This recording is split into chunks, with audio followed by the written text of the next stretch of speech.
colocando, né, dentro do estudo, sempre colocando, né, essas lembranças que nós temos da Igreja Presbiteriana Independente do Brasil, essa igreja na qual o Senhor nos chamou para servir. Eu sempre tive um bom trânsito, né, tanto na Igreja Presbiteriana Independente, como em meio às igrejas pentecostais. Nunca tive dificuldade, né, cheguei em igreja pentecostal. Uma vez nós estávamos desenvolvendo um trabalho com o Conselho de Pastores em Itaguaí. Aí veio um missionário e eu precisei de sair para levar o nosso seminarista, que ele ia viajar, né? Eu disse, olha, mas eu não retorno mais. Aí quando eu voltei no outro dia, na cidade, alguns me disseram, pastor, estamos preocupados. Foi o que aconteceu. É um missionário que depois o senhor... Ele falou que o senhor não fica muito tempo na igreja independente, porque o senhor não é pastor para a igreja presbiteriana independente, porque o senhor é muito avivado, né? E a igreja presbiteriana independente não é assim, né? Eu falei, mas então, se essa missionária estiver certa, Deus está errado, o Espírito Santo de Deus está errado, porque ele me chamou nessa igreja, ele me chamou nesse ministério, então ele tem que dizer se eu tenho que sair daqui, porque senão é aqui que eu vou ficar, né? Porque foi ali que o Senhor me chamou. Foi ali que o Senhor me mostrou a sua palavra. E foi ali que o Senhor me ensinou o amor por mim e o amor dele pela igreja. E o Senhor me colocou ali porque ele tem um propósito, né? E eu aprendi a amar, né? A amar esta parte da igreja de Cristo. Porque aqui nós estamos uma parte da igreja de Cristo, né? Eu aprendi a amar essa parte da igreja de Cristo, né? O corpo de Cristo, e a servir ao Senhor nosso Deus nessa igreja. Eu não posso desistir dessa caminhada jamais na comunhão com os nossos irmãos. E glória a Deus, porque você que está aqui hoje, você também foi chamado como eu para servir nesta igreja. Então, dê o melhor que você puder para servir ao Senhor através desse ministério. Concedido os dons, né? E você vai ser usado segundo Deus te deu nesse ministério, nessa igreja, para a glória do nome do Senhor nosso Deus. Amém? Para a nossa meditação hoje, abra sua Bíblia lá em Atos dos Apóstolos, no capítulo 1. Atos dos Apóstolos, capítulo 1. Atos dos Apóstolos tem esse nome exatamente porque registra, né, aquilo que os apóstolos fizeram e realizaram durante o seu ministério e a orientação que eles receberam para realizar o ministério.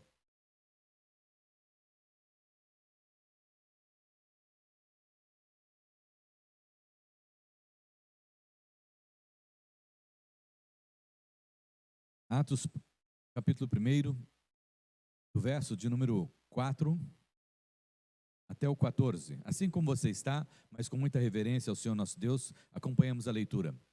E comendo com eles, determinou-lhes que não se ausentassem de Jerusalém, mas que esperassem a promessa do Pai, a qual disse ele, que de mim ouviste. Porque João, na verdade, batizou com água, mas vós sereis batizados com o Espírito Santo, não muitos dias depois destes. Então, os que estavam reunidos lhe perguntaram, Senhor, será este o tempo em que restaures o reino a Israel? Respondeu-lhes, não vos compete reconhecer os tempos ou épocas que o Pai reservou pela sua exclusiva autoridade, mas recebereis poder ao descer sobre vós o Espírito Santo, e sereis minhas testemunhas, tanto em Jerusalém, como em toda a Judéia e Samaria e até os confins da terra. Dita estas palavras, foi Jesus levado às alturas à vista deles, e uma nuvem encobriu dos seus olhos. E estando eles com os olhos fitos nos céus, enquanto Jesus subia, eis que 2 varões vestidos de branco se puseram ao lado deles e lhes disseram, varões galileus, por que estáis olhando para as alturas? Esse Jesus que dentre vós foi assunto ao céu, virá do modo como o viste subir. Então voltaram para Jerusalém, do monte chamado Olival, que dista daquela cidade, tanto como a jornada de um sábado. Quando ali entraram, subiram para o cenáculo, onde se reuniam Pedro, João, Tiago, André, Felipe, Tomé, Bartolomeu, Mateus, Tiago, filho de Alfeu, Simão, o Zelote, Judas, o filho de Tiago. Todos estes perseveravam unânimes em oração com as mulheres, com Maria, mãe de Jesus, e com os irmãos dele. Amém. Maravilhoso Deus e Pai Todo-Poderoso, obrigado, Senhor, porque o Senhor nos concede a alegria e o prazer de estar meditando, ó Deus, na Sua palavra. Fala conosco, Senhor, nesta noite. Nós te pedimos em nome de Jesus e prepara o nosso coração para participarmos da ceia. Em nome de Jesus nós oramos. Amém, Senhor. Amém. Amém. A Igrejinha dos Milagres. Falar sobre esta igreja, amados irmãos, é prazer, uma alegria, né? Onde o Senhor nos chamou, onde o Senhor nos colocou para servir. É como falar sobre a minha pessoa, né? Muito fácil. Você falar sobre você, eu creio que é fácil, né? Porque você vai logo se lembrar das suas qualidades, dos seus jeitos e colocar e dizer quem é você, né? Se você se colocar diante do espelho, logo você vai olhar também e vai dizer, olha, como Deus é capacioso, né? Como Deus realmente criou coisas bonitas sobre a terra, né? Vai dizer obrigado, Senhor, porque o Senhor me criou a sua imagem e semelhança. Obrigado porque o Senhor me constituiu seu servo. Obrigado porque o Senhor me fez perfeito. Obrigado, Senhor. Como o Senhor sabe criar coisas bonitas. Você pode dizer isso, ô Pedro Henrique, quando você olha no espelho? Pode, você diz isso? Glórias a Deus por isso. E você, Luiz Fernando, você diz isso? E sim, ó, que coisa maravilhosa que Deus sabe criar, né? Coisa bonita que Deus sabe fazer, né? Porque Deus não faz coisa feia, Deus só faz coisa bonita. Quando Ele criou, Ele falou assim, olha, e viu Deus que era tudo muito bom, né? O Theo diz isso, não diz, Theo? Quando você olha no espelho, fala assim, gente, que rapaz bonito que Deus fez, não? A Mariana também, né, Márcia? Você diz isso, né? Olha como Deus faz bonito, né? E então nós falarmos de nós mesmos é muito fácil, é gostoso falar a respeito de nós, né? Mas quando nós vamos falar da igreja de Cristo Jesus, muito mais que nós vamos olhar com um olhar criterioso, mas com um olhar já da beleza e da glória do Senhor, o nosso Deus. Porque quem fala mal de mim é porque não me conhece. Quem fala mal de você é porque não te conhece, né? Porque se conhecesse, ia dizer, olha, é servo de Deus, então vamos cuidar bem dele, né? E quando nós vamos falar sobre a igreja de Cristo Jesus, nós precisamos imaginar, né, sobre quem nós estamos falando, colocá-la assim, bem na nossa frente, para nós falarmos da igreja de Cristo, e a igreja de Cristo é a noiva de Cristo Jesus, né? Hoje, né, sei, mas quando você estava ali, indo para o altar, com a sua noiva, aí de alguém, hoje, quando você está ali, junto com sua esposa, aí de alguém se falar mal deles. Quando você está junto com a sua família, os seus filhos, aí de alguém se falar mal dos seus filhos, você pode corrigir, pode falar, mas ninguém pode falar nada. Por que motivo? Porque são filhos. Eles saíram daqui de dentro, né? Não é só da mulher, não. Ele saiu de dentro do homem também, né? Meus filhos saíram de dentro de mim. Quando a Zilda ficou grávida, eu também fiquei grávida com ela, né? Durante as 2 gestações. Passamos pelo que tivemos que passar juntos. Então, os meus filhos, eles saíram de dentro de mim também, né? E quando nós olhamos para a igreja, nós temos que ver a igreja como a noiva de Cristo. Quando nós vamos referir a essa parte da igreja que se chama Igreja Presbiteriana Independente, nós vamos olhar como a igreja de Cristo, a noiva de Cristo. Ai de você, se você falar da noiva, porque o noivo não vai gostar daquilo como você está olhando para a noiva, né? E a igreja pertence a Deus. A igreja é do Senhor Jesus Cristo. A igreja não é minha. Glórias a Deus, aleluia. Nem é daquela pessoa, né, que serviu aqui e participou do primeiro batismo da Igreja Presbiteriana Independente, né? Lá em 1903, Dona Dilma, né? Como diz. É, praxe isso já, né? Então, também não é da Dona Dilma, porque a igreja é do Senhor Jesus Cristo. Então, se você olhar para essa igreja e falar mal dessa igreja, você está falando mal da noiva de Cristo Jesus. Igreja, amados irmãos, o termo que define igreja é eclesia, né? Que quer dizer assim, a reunião do povo de Deus. Essa igreja local é a eclesia, a reunião do povo de Deus, né? É a comunidade santa, é o povo de Deus. Hoje de manhã na escola dominical, né? Povo de propriedade exclusiva, grupo que se reúne, amados, casas.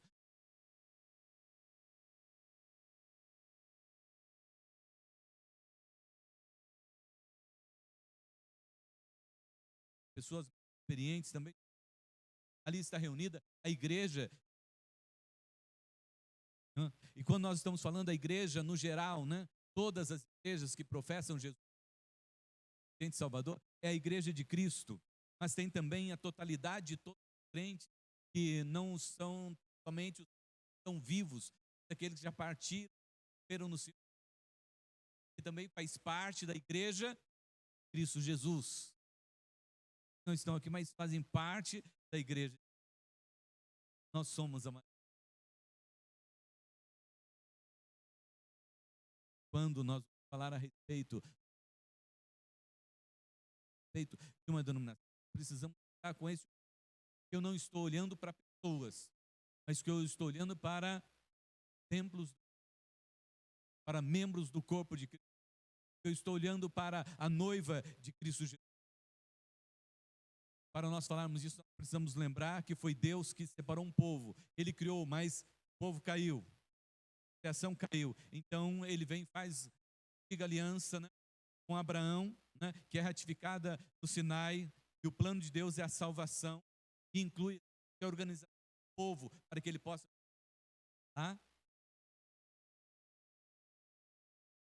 aliança Canaã física. Esse povo foram israelitas. Mas Deus havia prometido a Abraão, né, que de ti faria uma grande nação, eu te abençoarei, terei o seu nome. Mas quebraram essa bem, né, e negaram receber. Em João 1:11, né, ele veio para o que era seus, mas os não receberam. Então o Senhor decidiu realizar, fazer nova aliança. Nessa nova aliança, todos quantos o receberam, todos quantos filhos de Deus, saber os que creem no seu nome.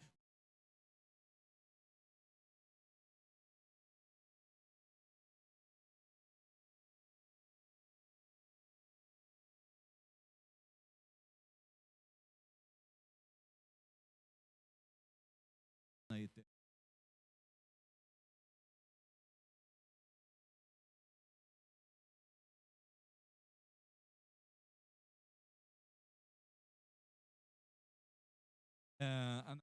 Israel, como organização, né, para congregar o povo de Deus, foi substituída pela eclesia, pela igreja, na qual nós fazemos parte hoje.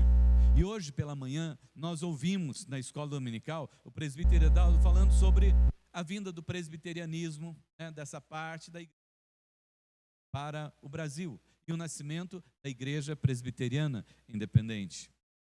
E ouvimos também, né, sobre como foi o nascimento dessa igreja, como ela foi forte no início, como ela se impôs no início, mas nós vamos olhar para nós hoje como essa noiva de Cristo e saber como é que nós vamos caminhar como a noiva de Cristo. Quais são os desafios para nós hoje como a noiva de Cristo? Jesus foi, mas ele deixou o seu Santo Espírito para que essa igreja pudesse ser a igreja que ele quer, e não a igreja que nós queremos, a igreja que ele quer. Para que essa igreja possa seguir os planos de Deus, e não os meus planos e os seus. Porque a Bíblia já nos diz, né, que o coração do homem pode fazer planos, mas a resposta certa dos lábios vem do Senhor.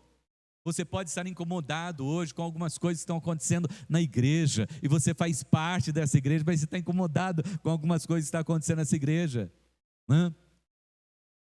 Mas eu quero dizer para você que Deus é o Senhor da igreja. Amém? Ele é o Senhor da igreja. E a igreja é a noiva de Cristo. Então cuide bem da noiva de Cristo. Trate bem a noiva de Cristo. Lutero ficou incomodado lá no século XVI e ele começou a promover a reforma. E veja bem até o nome que foi dado. Não foi dado a criação de uma outra igreja, de uma nova igreja, mas o nome foi reforma, porque Lutero não queria deixar a igreja, abandonar a igreja na qual ele estava inserido. porque ele tinha consciência de que essa igreja era a noiva de Cristo, mas ele foi propor a reforma para que se voltassem para Deus, mas eles não quiseram. Então aí aconteceu a reforma, porque o pensamento de Lutero era um, mas o plano e o projeto de Deus era outro, e por isso aconteceu a reforma do século XVI. E surgiram então as igrejas reformadas. A IPI também, amados irmãos, lá nos seus primórdios, em 1903, né? Ela não queria simplesmente ser uma outra igreja, mas ela queria que a igreja presbiteriana do Brasil pudesse, amados irmãos, olhar para os brasileiros com um olhar, né, territorial, social, cultural. Uma igreja que pudesse atender aquilo que era a expectativa dos irmãos que estavam aqui no Brasil, e não tão somente com um olhar, né, dos americanos que vinham para cá, dada por intermédio dele. Mas o Espírito Santo de Deus não quis dessa forma. Então aqueles pastores e presbíteros deixaram a igreja presbiteriana do Brasil para organizar a igreja presbiteriana independente. E essa igreja, no início, ela foi conhecida como a Igrejinha dos Milagres. Eu quero rapidamente destacar aqui com os irmãos esta ação do Espírito Santo de Deus na vida da igreja primitiva, na vida da igreja presbiteriana independente, lá nos seus primórdios. Primeiro, a promessa do Espírito Santo de Deus e a busca da direção. Quando o Senhor falou para os discípulos, né, determinou para os discípulos que eles ficassem em Jerusalém para que eles recebessem a promessa do Pai. E qual era a promessa do Pai? O Espírito Santo de Deus. Porque, na verdade, vocês foram batizados com água, mas agora vocês vão receber o batismo do Espírito Santo.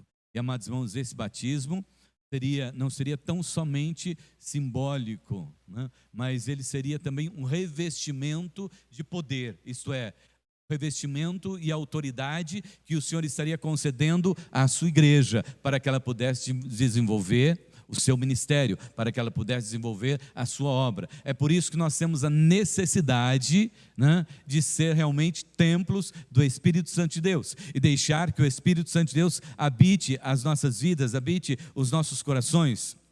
Os discípulos, amados irmãos, eles estavam ainda, os irmãos observaram aqui no verso de número 6, que eles ainda estavam naquela expectativa de um reino político, né? Então eles perguntaram para Jesus, mas quando é que vai acontecer? É agora que o Senhor vai estará no reino de Israel? Ele diz, não compete a vocês compreender os tempos, né? Jesus aqui então, né, não alimenta essa ideia messiânica distorcida que eles tinham, né? Mas Jesus diz, olha, vocês vão receber o Espírito Santo de Deus e vocês vão ser minhas testemunhas por toda a terra, tanto em Judéia quanto em Samaria, até os confins da terra. Amados irmãos, e essa promessa se cumpriu lá no dia de Pentecostes. E essa promessa, né, ela está registrada tanto lá em Joel quanto em Isaías. E quando nós olhamos para o nascimento da igreja presbiteriana independente, nós vamos olhar, amados irmãos, que isso não foi fruto de uma rebeldia. Eles permaneceram junto com os irmãos. Eles permaneceram estudando junto com os irmãos. E eles apresentaram a posição em que eles tinham.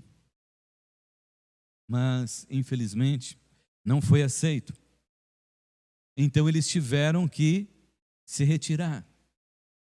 Eles estavam pautados na expectativa, na ação do Espírito Santo de Deus, que pudessem vir a impactar o Brasil com essa igreja. Eles estavam na expectativa que eles pudessem ser usados pelo Espírito Santo de Deus para uma mudança na realidade social daquela época, através da pregação do Evangelho. Então eles discutiram as pautas, né, sobre missões, sobre educação, né, sobre a questão maçônica, que foi a gota d'água, né, que aconteceu a separação. E eles se organizaram como igreja presbiteriana independente. Mas eles aguardaram juntos, eles tiveram paciência de estudar juntos, eles tiveram paciência de discutir o assunto. Aí quando não deu, foi então que eles se organizaram como igreja presbiteriana independente do Brasil. Eu estou olhando para esse texto aqui, amados irmãos, como os discípulos. Receberam ordem, aguardem, estudem, se preparem, porque vai chegar a hora. E eu digo para você hoje, né, que é membro da igreja, não é membro da igreja, estude a palavra do Senhor nosso Deus, se prepare, porque vai chegar a hora em que o Senhor vai te chamar para a missão, e você estará preparado? Em segundo lugar, a busca do Espírito Santo e a busca pela resposta em oração. Os discípulos não ficaram lá batendo papo, né? Como nós gostamos nas nossas reuniões de ficar batendo papo, né? Conversando sobre a nossa vida, sobre aquilo que está acontecendo no nosso dia a dia. Mas os discípulos não perderam tempo, eles ficaram reunidos em oração, eles ficaram buscando a presença do Senhor nosso Deus. Os 120 discípulos, né? Entre eles os apóstolos, né? Maria e como outros, né? Estavam ali dia após dia orando ao Senhor nosso Deus, né? E 10 dias depois da ascensão de Cristo Jesus, então vem o Pentecostes, vem o Espírito Santo de Deus. Chega o fim desse tempo de espera e eles recebem o Espírito Santo de Deus sobre as suas vidas. E nós precisamos, amados irmãos, compreender esta ação do Espírito Santo de Deus, né? 3 características ali em que eles guardaram para si naquele tempo. Primeiro, né, foi abrangente na vida de todos. Todos tinham o mesmo sentimento. Todos estavam com o mesmo sentimento. Eles sabiam que eles precisavam de oração. Quando a igreja tem a mesma compreensão, as coisas caminham. Quando a igreja consegue orar como uma só pessoa, quando a igreja consegue ter o mesmo pensamento, as coisas caminham. E eles estavam ali, né, em um só momento de pensamento e oração. Segundo, todos estavam perseverando. Não tinha nenhum que estivesse ali de forma, não, eu vou ficar de qualquer jeito, eu não vou orar, eu não vou obedecer, eu vou fazer as coisas segundo o meu coração, porque eu não estou acreditando muito nisso. Não, todos estavam ali perseverantes, todos estavam orando. Não tinha ninguém que ficasse batendo papo ou caçando mosca. Todos estavam orando, todos estavam buscando. Isso é a diferença. Na nossa casa é a mesma coisa, na igreja é a mesma coisa. Se todos estiverem orando em casa, tenha certeza que as coisas vão acontecer. Na igreja, se todos estivermos orando, as coisas vão acontecer, mas todos temos que estar no mesmo propósito. E em terceiro lugar, né, a igreja estava ali, unânimes num só objetivo: Senhor, sopra do teu Santo Espírito. Nós estamos aqui, Senhor, aguardando, Senhor, sopra do teu Santo Espírito. Nós estamos aqui, Senhor, na tua promessa, sopra do teu Santo Espírito. Houve, amados irmãos, unidade, concordância nas orações. E aí então veio o sopro do Espírito. Quando esses nossos irmãos se reuniram lá no concílio, no dia 31 de julho, e que eles tinham que decidir isto, eles estavam em oração antes disso. A igreja estava orando por aquelas pautas que eles estavam buscando. Os irmãos que estavam lá também, né, que não concordavam com essas pautas, eles estavam também orando, porque ali o que estava acontecendo era um assunto relacionado à igreja, à noiva de Cristo. Então todos estavam orando, todos estavam clamando. E eles precisaram de tomar uma decisão, porque aquilo estava no coração deles. E eles decidiram, e naquela noite, foi uma noite de clamor, de lágrimas, e de louvor e adoração ao nome do Senhor nosso Deus. E eles, amados irmãos, saíram dali, oraram, choraram diante do Senhor nosso Deus, e louvaram ao Senhor, e disseram: esta é a direção que Deus está dando para a nossa vida. E no dia 1º de agosto, eles registraram como Igreja Presbiteriana Independente do Brasil. Esta igreja que você participa, não sei se você sabe, mas ela não é fruto de uma divisão. Ela não é fruto de uma rebeldia. Ela é fruto de muita conversa, de muito estudo, de muito entendimento. e de muita oração, e de muitas lágrimas, e de louvor e adoração por aquilo que o Senhor revelou ao coração deles. Somos essa igrejinha, amados irmãos, que você precisa ouvir falar. E a igrejinha, lá no início, foi a igrejinha dos milagres, né?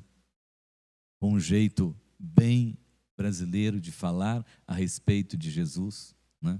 Com um jeito bem brasileiro de glorificar o nome do Senhor nosso Deus, de adorar o nome do Senhor nosso Deus, e com um jeito bem brasileiro de fazer missões para a glória do nome do Senhor, o nosso Deus. E que hoje, como Igreja Presbiteriana Independente do Brasil, aqui em Agudos, possamos permanecer nessa mesma caminhada, que foi lá na igreja primitiva, quando eles aguardaram o Espírito Santo de Deus. Foi lá na igreja primitiva que eles oraram e buscaram a direção de Deus. Sejamos essa igreja hoje. Que não fiquemos andando segundo os nossos pensamentos, segundo os nossos corações. E muitas vezes ferindo a igreja, impedindo a igreja de caminhar, impedindo a igreja de prosperar, impedindo que nós sejamos usados realmente para levar o Evangelho de Cristo Jesus para as pessoas. Porque, amados, eu quero dizer uma coisa para você.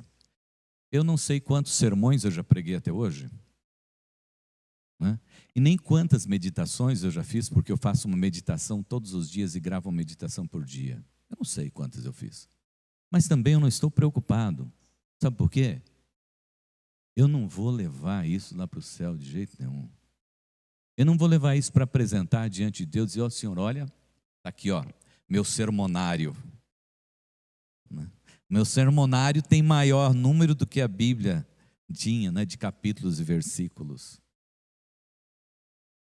Quando eu chegar diante do Senhor, eu vou apresentar diante do Senhor aquelas vidas para as quais eu falei do Evangelho de Cristo Jesus.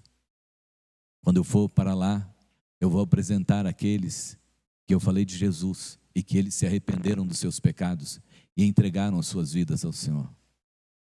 É isto que vai ser lembrado lá na eternidade. Foi isso que bateu forte no coração desta igreja, na sua organização. Nós temos que pregar o Evangelho. Nós precisamos pregar o Evangelho. O Brasil precisa do Evangelho. O Brasil precisa de salvação. O Brasil precisa de cura. O Brasil precisa de libertação. E nós temos essa missão, porque nós somos brasileiros. Você tem essa missão, como Igreja Presbiteriana Independente do Brasil, de levar o Evangelho de Cristo Jesus aqui nessa cidade e de ajudar a sustentar onde estiver um missionário enviado, para que lá chegue a palavra do Senhor nosso Deus. Amém? Nós estamos começando assim, o mês de julho, para a nossa celebração de ação de graça, de gratidão pela igreja que nós temos, que nós somos e que é a noiva de Cristo. Feche teus olhos, vamos orar. Maravilhoso Deus, Pai Todo-Poderoso, Deus de graça e de misericórdia. Louvado seja o Teu nome, Senhor, por esse momento em que o Senhor nos concede de ter ouvido a Sua palavra. Que, ó Deus, o mesmo Espírito Santo, Pai, que soprou sobre a igreja primitiva, mesmo Espírito Santo, Deus, que direcionou a igreja primitiva, Senhor, é o Espírito Santo, Deus, que tem dirigido, Senhor, meu Deus, a igreja, a IPI do Brasil, desde os seus primórdios, Pai. E nesta noite, ó Deus, quando nós nos posicionamos aqui, Senhor, como servas e servos Teus, Senhor, quando nós nos posicionamos aqui, Senhor, como, ó Deus, a Tua igreja, como a noiva de Cristo, Pai, nós queremos pedir-Te, ó Deus, vem com a Sua graça, com o Seu amor, com a Sua misericórdia. Sopra sobre nós, Senhor, meu Deus, o Teu sopro, Pai. E vai eliminando, Senhor, meu Deus, tudo aquilo, Senhor, que tem impedido que esta igreja realize a Sua obra, Senhor. Que tem impedido, Deus, que nós sejamos discípulos, que nós sejamos mensageiros, que nós sejamos missionários Teus aqui nesta cidade, Pai. Em nome de Jesus, Senhor. Traz de volta, Senhor, meu Deus, aquele mesmo ardor, Senhor, meu Deus, do coração daqueles pastores e daqueles presbíteros, Senhor. Traz, ó Deus, aquele mesmo ardor, Senhor, meu Deus, de anunciar o Teu Evangelho que esteve, Senhor, meu Deus, lá no dia de Pentecostes. Traz, Senhor, meu Deus, esse mesmo ardor, Senhor, meu Deus, essa mesma sede, Senhor, esse mesmo desejo de ver Cristo, Senhor, sendo gerado no coração, Senhor, meu Deus, daqueles que estão do nosso lado, do nosso dia a dia, Senhor, para que, ó Deus, eles possam ouvir, possam se arrepender dos seus pecados, Senhor, possam receber uma vida nova, Senhor, e possam, Deus, viver, Senhor, de acordo com o Teu querer e com a Sua vontade, Pai, e possam viver, Senhor, meu Deus, não como uma pessoa qualquer, sobre a face da terra, Senhor, mas posso ver, ó Deus, como cidadãos celestiais, Senhor, que vivem, ó Deus, para o louvor da tua glória, que dão, ó Deus, o melhor deles nesta vida, Senhor, porque sabe, ó Deus, que receberão o melhor de Deus na eternidade. Fica conosco, Senhor, e nos abençoe. Nós oramos em nome de Jesus. Amém, amém, amém. Convido os presbíteros.